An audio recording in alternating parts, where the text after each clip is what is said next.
let's get to it. My number 10 favorite self-help book. This one was recommended to me by a wonderful friend, a former podcast co-host. I'm not going to discuss his full government name, obviously for the sake of privacy, but my good pal, Caddy.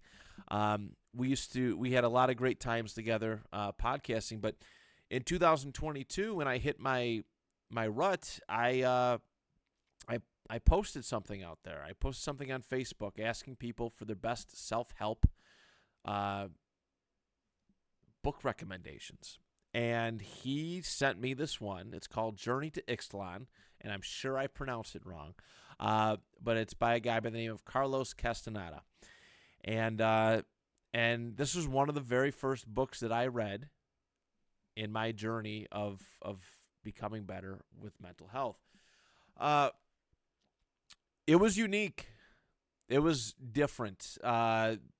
But it was a cool story. It's been a couple years since I've read it, so forgive me if my mind isn't like freshed up. But it dealt with a lot of philosophy, and it felt like it was partially like a way of teaching things through a well laid out story. But according to this, it's based on a true story. Carlos had these experiences with a wise man. His name is they call him Don Juan, and he was seeking out mind-altering herbs, so to speak, to help him grow as a human being. And every chapter, it felt like he was learning, philosophical,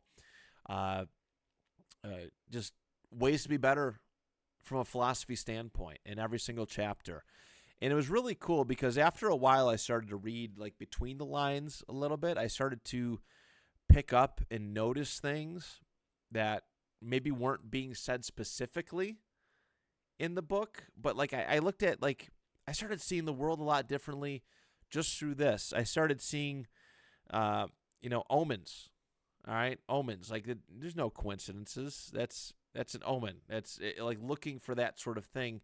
To help, how do I describe it? Just validate our existence in a weird sort of way, in a weird nonsensical way. There's a lot this was eye-opening, all right? Even though the original intent was to find this mind-altering drug herb, so to speak, it made me question a lot of things. It changed the way I looked at reality. All right. It made me question a lot of social norms that I thought were just a given. There was one paragraph that made me cry. And because I had a falling out with a couple friends that summer, and it was just me being angry and unreasonable. But there was a paragraph about Don Juan was telling Carlos that he about how he utilized friends. All right, you have these friendships, you get what you can out of them, and then you cast them aside, never to use them again. You treat them. I forget the verbiage specifically, but you basically just use people, and it hit me hard. It hit me hard because I had these bad falling outs with good people that I love and care about. And I was at work reading it. And I remember I had to leave the break room. We were sitting in the break room reading it, and I had to leave because I was crying because it affected me that bad. And after reading that, I reached out to 3 people and apologized for who I was and what I had done, at least my part in it. And just took ownership of that. And, the relationships were never really the same, but it began this process of healing. And it made things not so awkward going forward. And I don't think I have a single, at this point in time, not that I know of, I don't have a single, major issue with anybody. I made peace with just about everybody who I've had deep personal issues with, and it stems from this book. It's about finding your authentic self. It's about self-discovery. It's about like energy, which is like a concept that I always heard about, but now I mean, I've said energy. I've used the term energy plenty of times on the show. It comes from this book. So if you want to check it out, it's available. It's been out for a very long time. I think from the mid-1970s. I read 72 or 75 or something like that. But obviously all these books I'm going to recommend. It's a good one. It's a good one. And I'd love to discuss it with anybody who decides to give it a chance. Again, I have a couple copies. If you know me on a personal level, I'd be happy to let you borrow one of them. But you'll definitely see the world differently after reading this one. So, number 10, Journey to Ixtlan. Highly, highly recommend. Thank you, Caddy. Shout out to you, buddy. All right, number 9.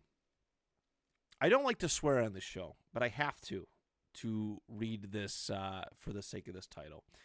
The book is by Gary John Bishop, who has a lot of great books out there. But the one that hit me the most was, and again, forgive me, I'm just reading the title, Unfuck Yourself. Get out of your head and into your life. I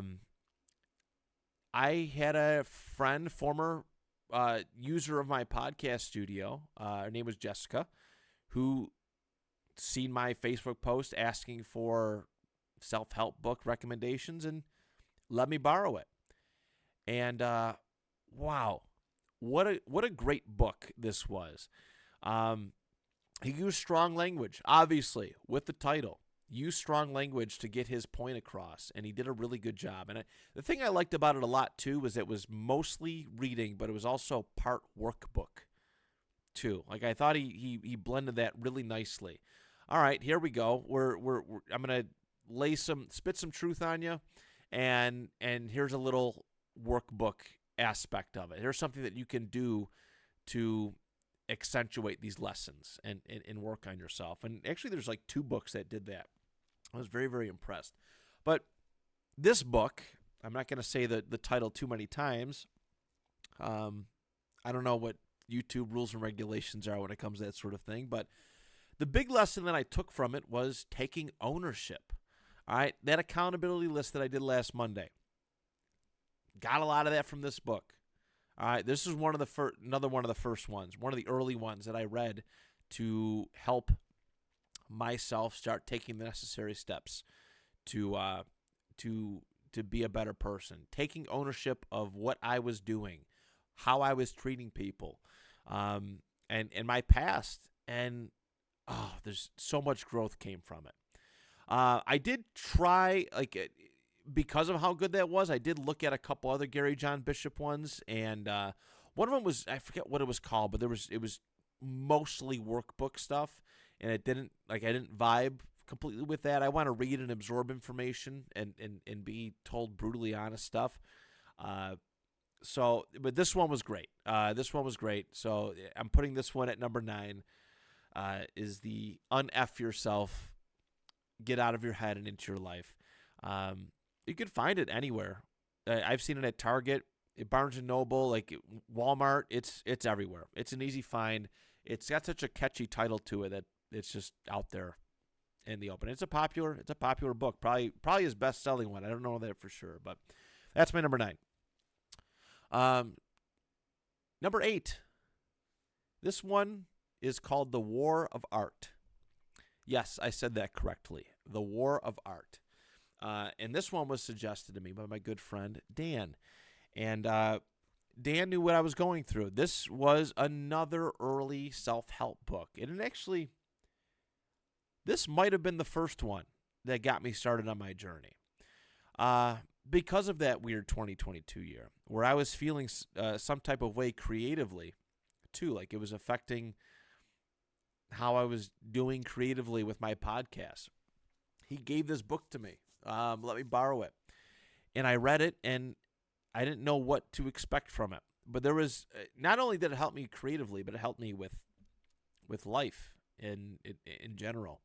The big takeaway from The War of Art is, oh, by the way, I have the I should probably read the author too. Stephen Pressfield is the person who wrote it. My apologies. But it talked a lot about resistance. All right, and when you hit a creative block, you're something like you're creating stuff, and then you just hit a block, and you almost give up in a sense. They call it resistance, and what the book basically encouraged to do was to lean into resistance, like go, like press forward with it. All right.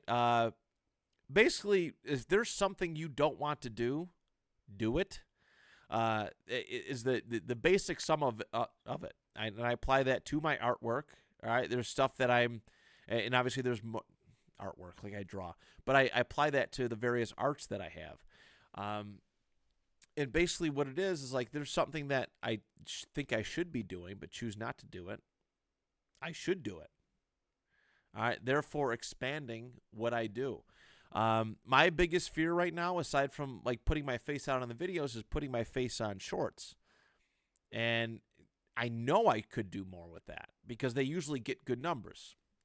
My biggest fear is always criticism from people who just they don't understand what I'm trying to do here. And I've had some nasty things said about me by people who who don't know me or don't really know what the heck this show is about. I got to lean into that. That's something that I got to lean into. And with life, all right, if there's something that you don't want to do, you should probably do it. Because more often than not, it's going to help you grow and change. Especially, like, you feel that. Like for example, like, if I come home from work and my lawn looks awful and I'm tired and exhausted and I don't want to do it, I just go and do it. I go and do it. Because I know that if I do that continuously and enough times that it's going to change the way I look at challenges. All right. If I come home and the sink is full with dishes and I don't want to do it because I just got home, I do it. It's a great lesson for people that if there's just anything you're not feeling, like, don't give in to that lazy urge to just do nothing. Lean into it. And grow, and then suddenly challenge all the sorts of challenges that come across your way. You'll have confidence enough, and that resistance will it may lessen.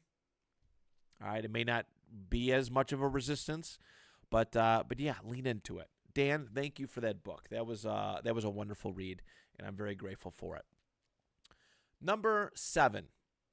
This one is one of 2 books that I have here from Ryan Holiday, and we're going to talk about them continuously. But the first one is called Courage is Calling, and I came across Ryan during my, when I first discovered or started to learn about Stoic philosophy. He's a really great teacher of it, and He has a YouTube channel. He does a great job with it. He called the Daily Stoic, and he does an email chain thing where he'll email you daily, like, reminders and advice and help with it. But he is actually a really good author, and he has a wonderful series of books. I have several of them, and 2 of them made my list.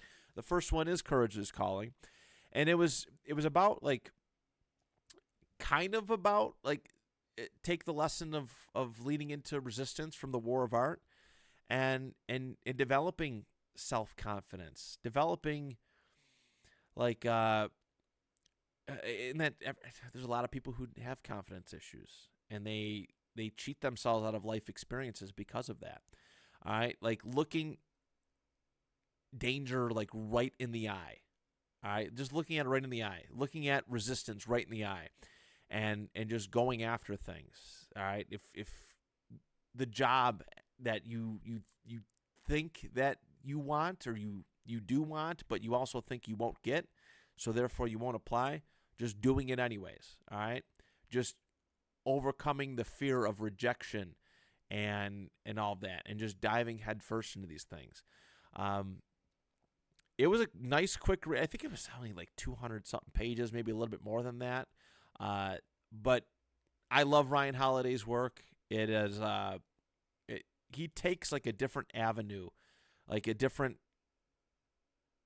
aspect of Stoic philosophy, and just deep dives a whole book into it. And I really, really like that aspect of his writing style. But yeah, just changing yourself, becoming more confident, becoming more courageous, and facing challenges head on. And I think we can all use that. I think we can all use that motivation. So Courage is Calling, that's my number 7. His other book that's on the list, Ego is the Enemy. That is my number 6. Ego is, like, it's a lot deeper than people realize. Ego prevents us from having so many life experiences. And I realized that, maybe before I read this book, but also it really honed in on it.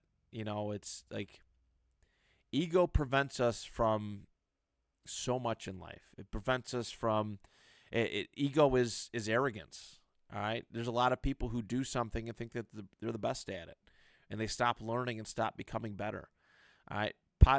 If I was egotistical about this podcast, it would never change. It would never grow. And every single episode that we did, every single video that we put out would be the same exact thing. All right. And like that would not be good. Like I'm not growing if I have, like, the bigger my ego, the less growth there is. So ego is hard because ego can help us make us who we are, but some of us, our ego's got to get kind of like flushed out. It really, like, it's like and start to embrace change and growth and so much more. And this book taught me that. Like, this book, ego is, I think, one of my biggest issues as a whole, is that I'm like, when it comes to change sometimes, or accepting things that are beyond my control, I have a hard time doing that, and ego is behind it. Flushing out my ego is something that I'm trying to do frequently. All right, because it's harmful. Ego is quite harmful, and Ryan Holiday did a great job pushing, like, the thoughts behind it. Like, he did a really good job attacking ego, and again, getting locked in, you start to see things differently. You start to see yourself in a different light, and I feel better because of it. Always more work to do, no doubt about it. But yeah, Ego is the Enemy. That's my number 6. All right, my number 5, first and foremost, but my next 2 books are both written by a Canadian psychologist by the name of Jordan Peterson. And Jordan gets a little bit of a pushback, a little bit controversial, but I like the cut of his jib, so to speak, and he's one heck of an author.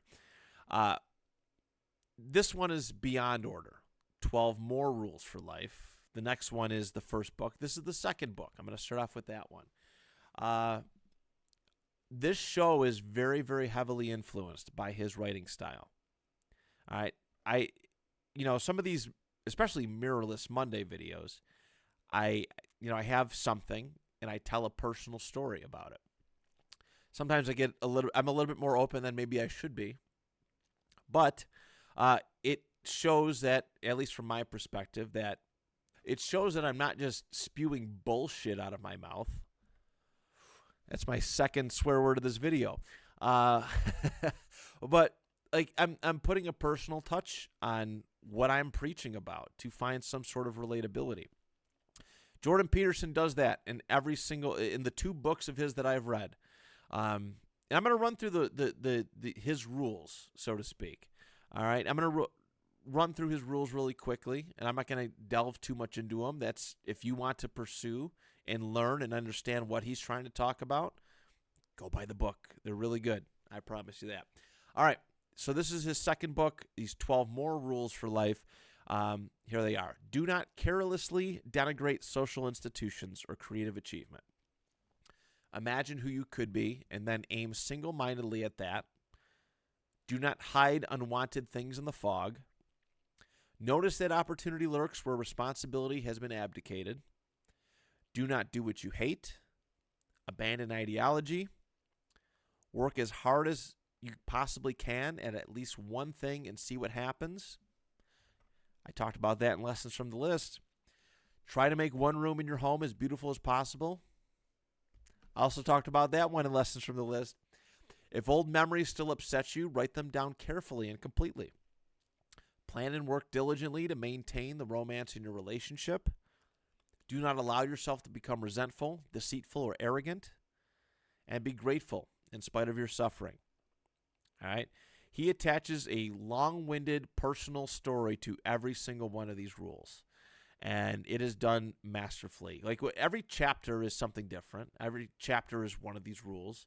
And every chapter starts off with a story that at first you're like, how does this connect to this specific rule?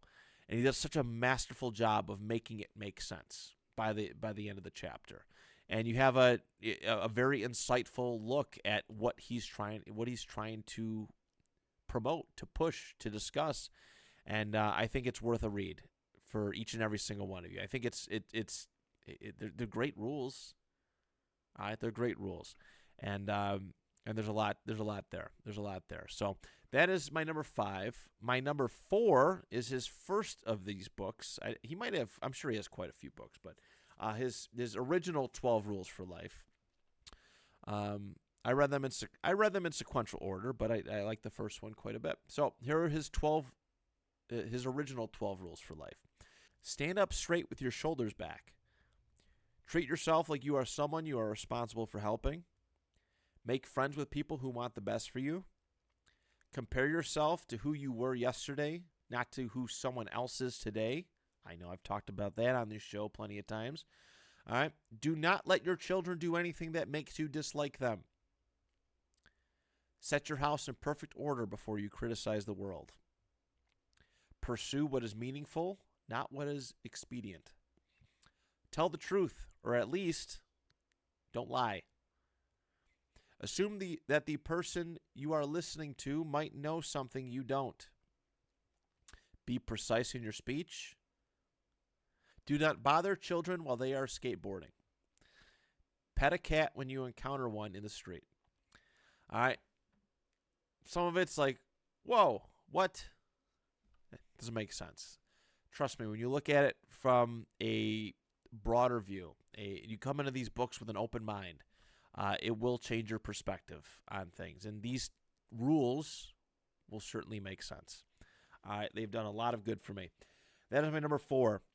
Number 3, I had this one suggested to me by several people, but I want to give a shout out to my good friend, good pal down in, I think, Maryland or Virginia now. He used to be one of my co-hosts on the 2 Point Conversation podcast, Walker.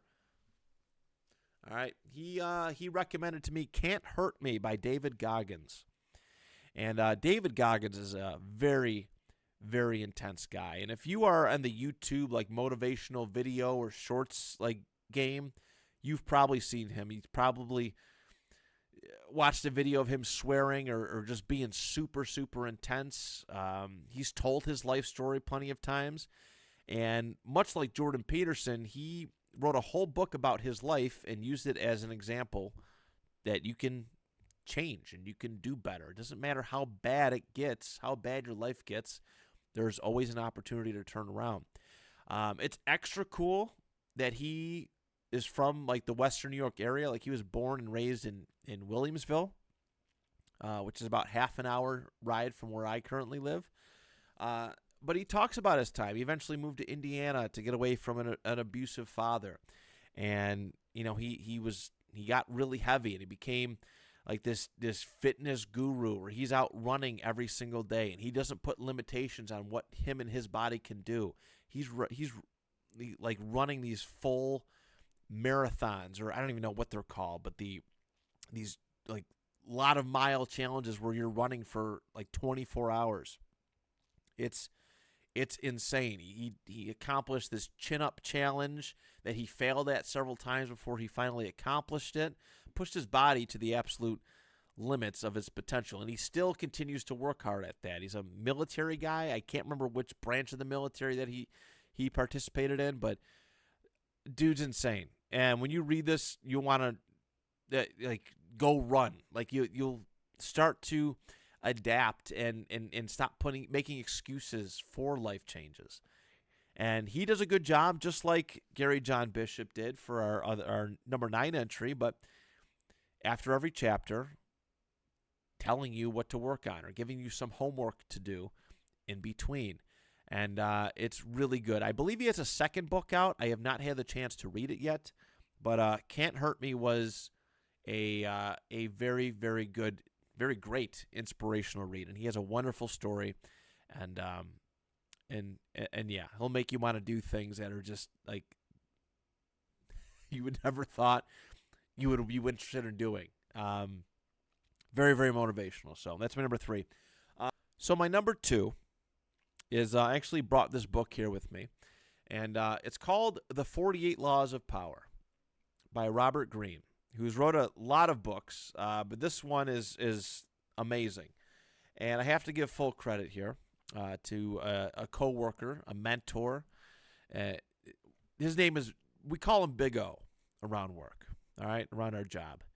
And he carries himself in a way that I don't think I've ever seen.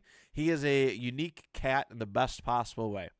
And he suggested this book to me. All right, he's lived a he likes to say that life is like a movie. His life is like a movie, and he's right. He's had a lot of life experiences, good and bad, and it's not my place to share any of them. That's private to him, but he has talked to me about them and how it's affected his life, how it's changed his life for the better.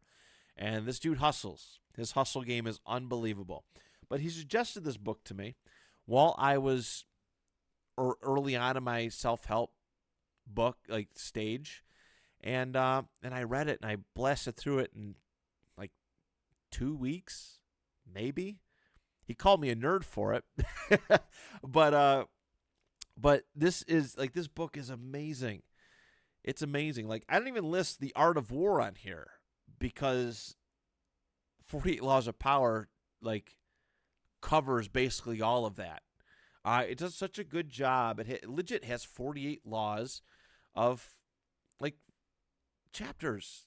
All right, like here we go. I just flipped to the do not commit to anyone, and it like gives positive like examples and negative examples of this rule, like how you can break it and how you can own it and accomplish it.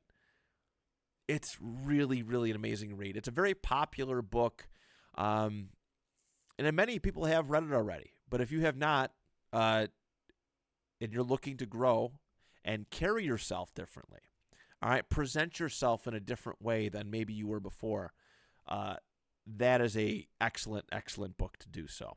So, The 48 Laws of Power, that is my number 2. And my number 1, I came across this one actually through, sorry, I'm going to dig it out here.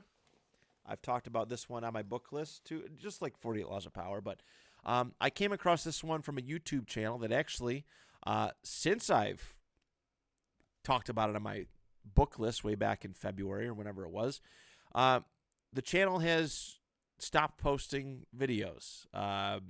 So I'm glad I came across this channel when I did. But the YouTube channel was Einzelganger. And he published a bunch of books utilizing things that he talks about, or he did talk about on his YouTube channel. But that's the book. It was like $20 on Amazon when I bought it. And I actually would gift people this book. I would buy this book for other people who are looking to change their life because it's great. Stoic philosophy is very, very important to me. And even though like I'm not the perfect practitioner of it, it has influenced the way I carry myself on a regular basis. Again, learning to control what I can control, amongst many other things. And this book covers so many aspects. It's a quick read too. It's not that bad. Maybe it's not even 170 pages. All right, not even 170 pages, but it brings up so many like aspects of life, you know, dealing with politics or dealing with weight or social issues or dealing with people. and it breaks it down. Every chapter is like a page or two, and it tells you how to deal with it stoically. And oh man, it is really good. And Stoic philosophy is not for everybody, and it's actually like it seems like it's becoming a running joke now, the way people talk about it, because it is quite hard to accomplish. But with that book, it did a really good job of breaking down basically everything that I'm dealing with from a mental health standpoint daily, and then some, and teaching me how to change my mentality to deal with it properly. So there it is. So.